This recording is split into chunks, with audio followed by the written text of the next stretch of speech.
El 1 de enero del 2002, la peseta, el franco, el marco, la lira, el escudo y otras monedas europeas dejan de existir.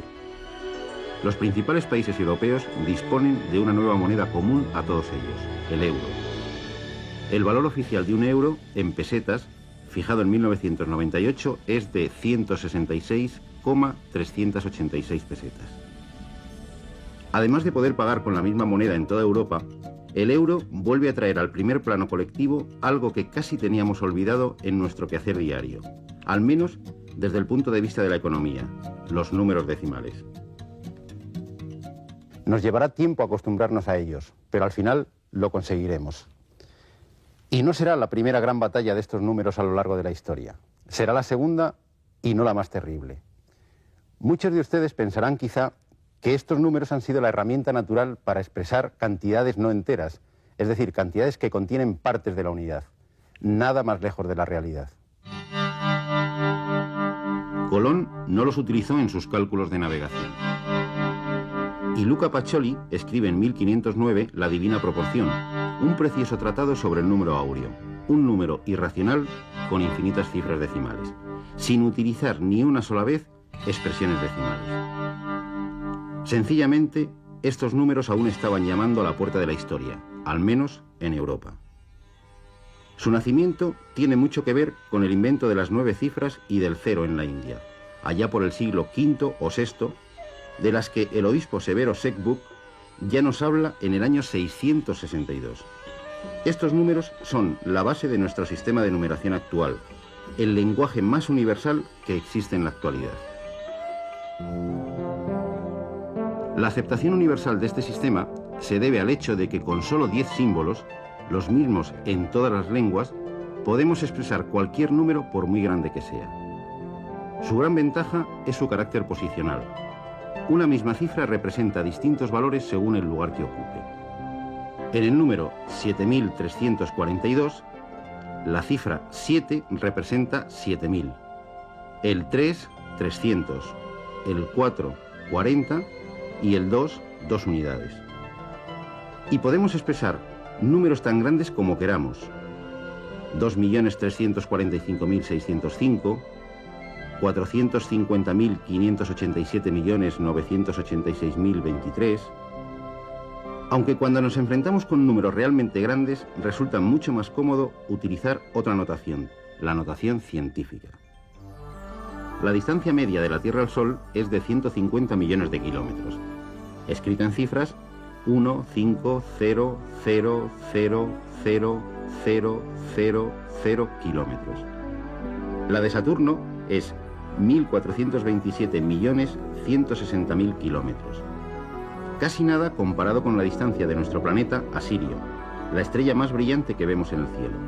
Sirio está a 8,6 años luz de nosotros, lo que traducido a kilómetros viene a suponer unos 81.362.880 millones de kilómetros.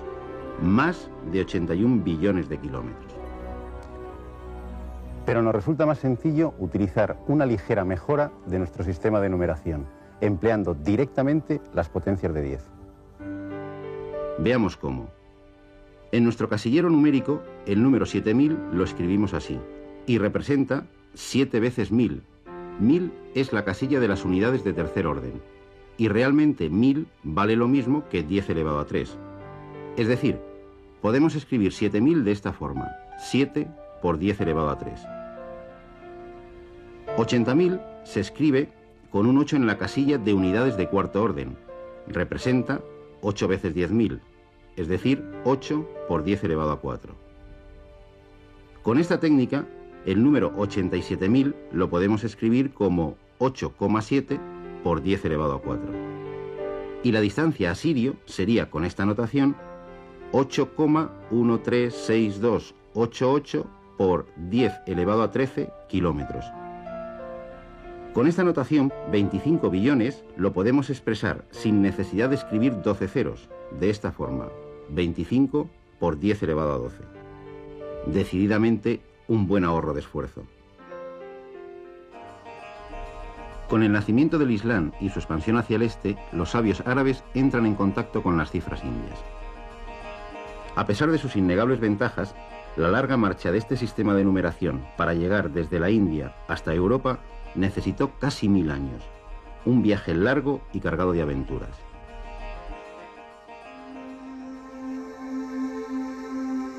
A principios del siglo IX, el matemático árabe más popular, Al-Khwarizmi, publica su famosa aritmética, el primer texto árabe sobre los nuevos números y la forma de operar con ellos. A principios del siglo XI, los números indoarábigos son utilizados por sabios, pero también por comerciantes y mercaderes, desde la India hasta la España musulmana. La grafía de nuestras cifras actuales proviene de las cifras Gobar, palabra que significa polvo, utilizadas solo por los árabes de Occidente, y que hace referencia al polvo fino que los calculadores esparcían para poder trazar las cifras con un punzón y efectuar así sus operaciones.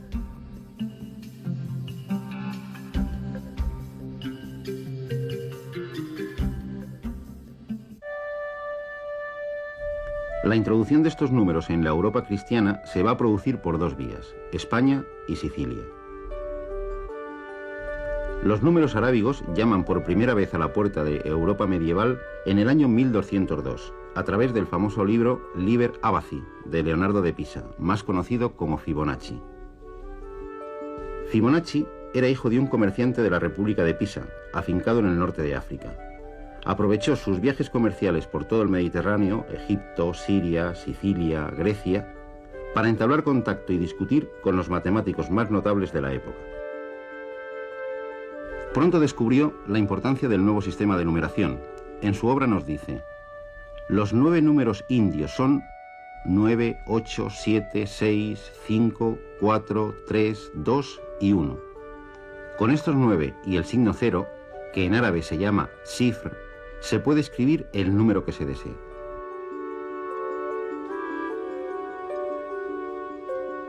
Sin embargo, no consiguieron arrinconar tan fácilmente a los números romanos. Casi 100 años después de la publicación del Liber Abaci, la República de Florencia prohibió su utilización con el pretexto de que se podían alterar fácilmente. 2 siglos más tarde, un alcalde de Frankfurt seguía prohibiendo a los funcionarios del ayuntamiento trabajar con estos números. Para realizar sus cálculos no tenían más remedio que utilizar la calculadora de la época, un instrumento como este, un abaco. En efecto, el sistema de numeración romano, esas cifras que aún hoy vemos en muchos de nuestros monumentos, no es una buena herramienta para el cálculo. Utiliza letras del alfabeto para representar los números y no es posicional. Es decir, cada símbolo vale siempre lo mismo, no importa dónde esté colocado. Las cifras que utilizaban son estas: I, V, X, L, C, D, M. El sistema se basa en la suma de los símbolos, salvo en el caso en que un signo numérico menor preceda a uno mayor. Por ejemplo, 1336 se escribe así.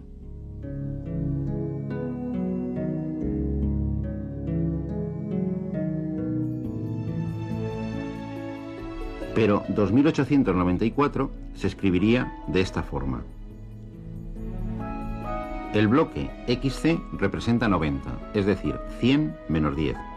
El bloque IV representa 4, es decir, 5 menos 1. Francamente, incluso realizar esta simple suma les debía resultar complicado.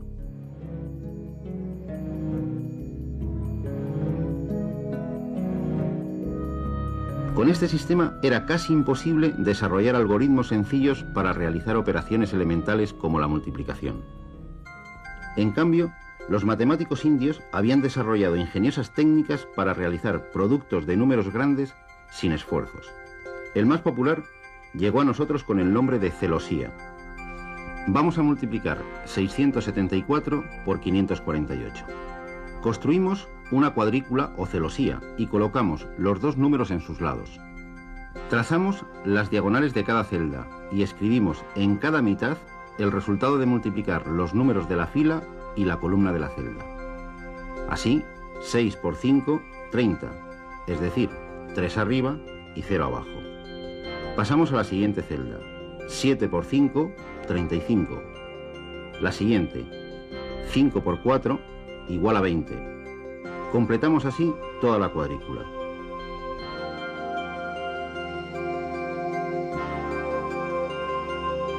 Para obtener el resultado final, basta sumar todos los números que encontramos en cada una de las bandas oblicuas y anotar fuera el resultado.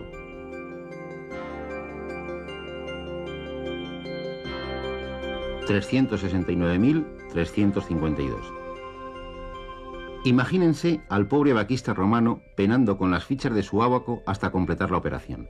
Incluso tendría dificultades para anotar un número tan grande.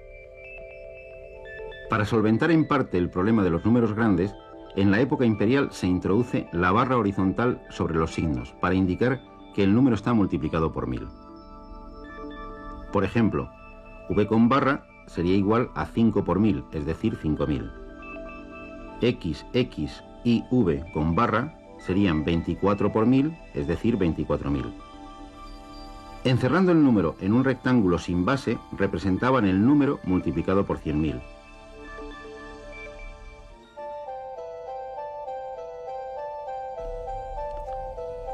De la facilidad con que se podían hacer distintas interpretaciones, Suetonio nos brinda un buen ejemplo. Livia, la madre de Tiberio, dejó en herencia a Galba la cantidad de 50 millones de sestercios. Dado lo breve de los trazos verticales, Tiberio interpretó 500.000 sestercios a pesar de la oposición de Galba, que reclamaba sus 50 millones. Como Tiberio era el emperador, Galba solo cobró 500.000 sestercios. Decididamente, los romanos no eran muy buenos en aritmética, no podían serlo con su sistema de numeración. Pero no fueron los únicos. Los griegos también cayeron en la misma trampa, no utilizar unos símbolos específicos distintos de las letras de su alfabeto para designar a los números. Además del retroceso que esto supuso en el desarrollo de la aritmética, la ambivalencia de los signos como letras y como números dio origen a una superstición muy arraigada, la numerología. Aún hoy ejerce su influencia. En muchos hoteles italianos no existe la habitación 17, se pasa de la 16 a la 18. ¿Por qué? 17 en números romanos se escribe X, V, I, I. Si transponemos las letras, obtenemos vixi, que traducido significa viví, en pasado, es decir, estoy muerto. Huir del número 17 es en el fondo huir de la muerte. Y nada mejor para huir de la muerte que retroceder en el tiempo. Vayamos al cuarto milenio antes de Cristo. Estamos en Mesopotamia, en el país de Sumer. Si algo abunda aquí, es la arcilla. Entre los numerosos restos arqueológicos de estas culturas, nos llaman la atención unas vasijas cerradas y selladas que contienen en su interior guijarros como estos. En apariencia, pueden parecer juguetes de niños, pero de hecho son la primera factura comercial de la historia. En efecto, representan cantidades numéricas y nos informan además de que los sumerios tenían un sistema de numeración bastante sofisticado. Un sistema cuya base no era el número 10, sino 60. El cono pequeño representa la unidad, la bola pequeña 10 unidades, el cono grande 60 unidades. Si estaba perforado, su valor era de 600 unidades. La esfera 60 veces 60, es decir, 3.600. Y la esfera perforada, 10 esferas, 36.000 unidades. Veamos qué número representan estos guijarros. Un cono perforado, 600. Dos conos normales, 2 por 60, 120. 4 bolas, 4 por 10, 40. 3 conos, 3. En total, 763 sacos de trigo, de cabezas de ganado. El único inconveniente es que para saber el número había que romper el cuenco. Pero ese problema es fácil de resolver en el país de la arcilla. Basta con dibujar las piezas numéricas y el objeto de la transacción en una tablilla de arcilla fresca y cocerla después. Sin duda, el invento de las cifras es anterior al de la escritura. Del más de 500.000 de tablillas encontradas hasta ahora, al menos 500 tienen algún contenido matemático, y algunas nos dejan completamente sorprendidos. En ellas comprobamos que a partir del año 2000 a.C., descubren las ventajas de un sistema posicional que les permite escribir cualquier número con solo dos símbolos, este para el 1 y este otro para el 10. La base que utilizan es 60. Así, 24 se escribiría de esta manera.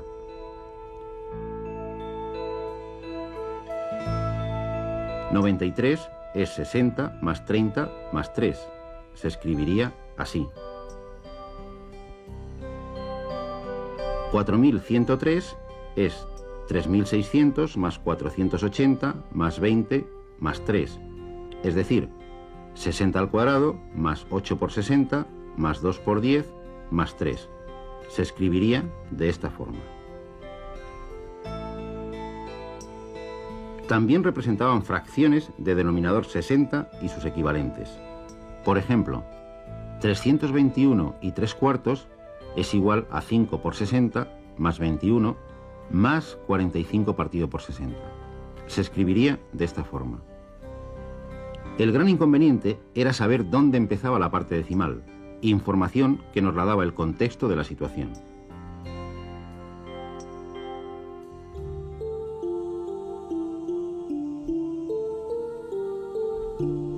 El papiro egipcio es menos resistente al paso del tiempo que las tablillas babilónicas.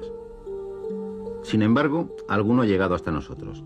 Los más populares son el papiro de Rin y el de Moscú. En ellos aparece una colección de más de 100 problemas que nos brinda una valiosa información de las matemáticas egipcias.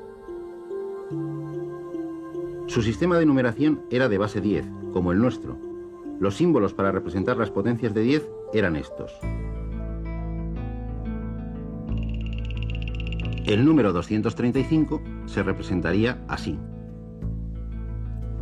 Los egipcios tenían un ingenioso sistema para multiplicar y dividir números enteros. Se basaba en la duplicación, es decir, les bastaba con saber sumar y calcular el doble de una cantidad. Veamos cómo multiplicaban 17 por 12. Escribían dos columnas de números. Una de ellas comenzaba con el primer número a multiplicar, 17, y la otra por 1. En ambas duplicaban la cantidad anterior tantas veces como fuese necesario, hasta que los números de la segunda columna nos permitían sumar el segundo factor, 12. Marcaban los números que sumaban 12 y sumaban los resultados correspondientes de la primera columna. 68 más 136 igual a 204. Este método también les permitía dividir de forma cómoda. Probemos a dividir 567 entre 27. Escribimos otra vez dos columnas. La primera empezando por 27, el divisor, que es la cifra más pequeña, y por 1. Y vamos duplicando los números de las dos columnas. 54 y 2, 108 y 4, 216 y 8, 432 y 16. Nos detenemos ya que el siguiente número de la segunda columna, 32, superaría 27. El dividendo, 567, se puede escribir como la suma de algunos de los números de la primera columna. En este caso, 567 es igual a 432 más 108 más 27. Luego el resultado de la división es 16 más 4 más 1 igual a 21. Los egipcios, como los babilonios, también trabajaban con fracciones, con partes de la unidad. Pero lo curioso es que solo utilizaban fracciones con numerador la unidad. Cualquier parte de la unidad la expresaban como suma de fracciones de este tipo. El papiro de Rin contiene una tabla de conversión de partes de la unidad a estas fracciones. Es el equivalente con más de 3000 años de antigüedad de nuestras tablas de multiplicar, solo que para trabajar con fracciones. Todavía hay que esperar varios milenios hasta que en las postrimerías del siglo X, Abul Hasan al-Uqlidisi, el euclideo, invente el equivalente a la coma decimal. Y 600 años más hasta que esta técnica se introduzca en Europa. La idea ahora nos parece simple. Tomemos el número 245,32.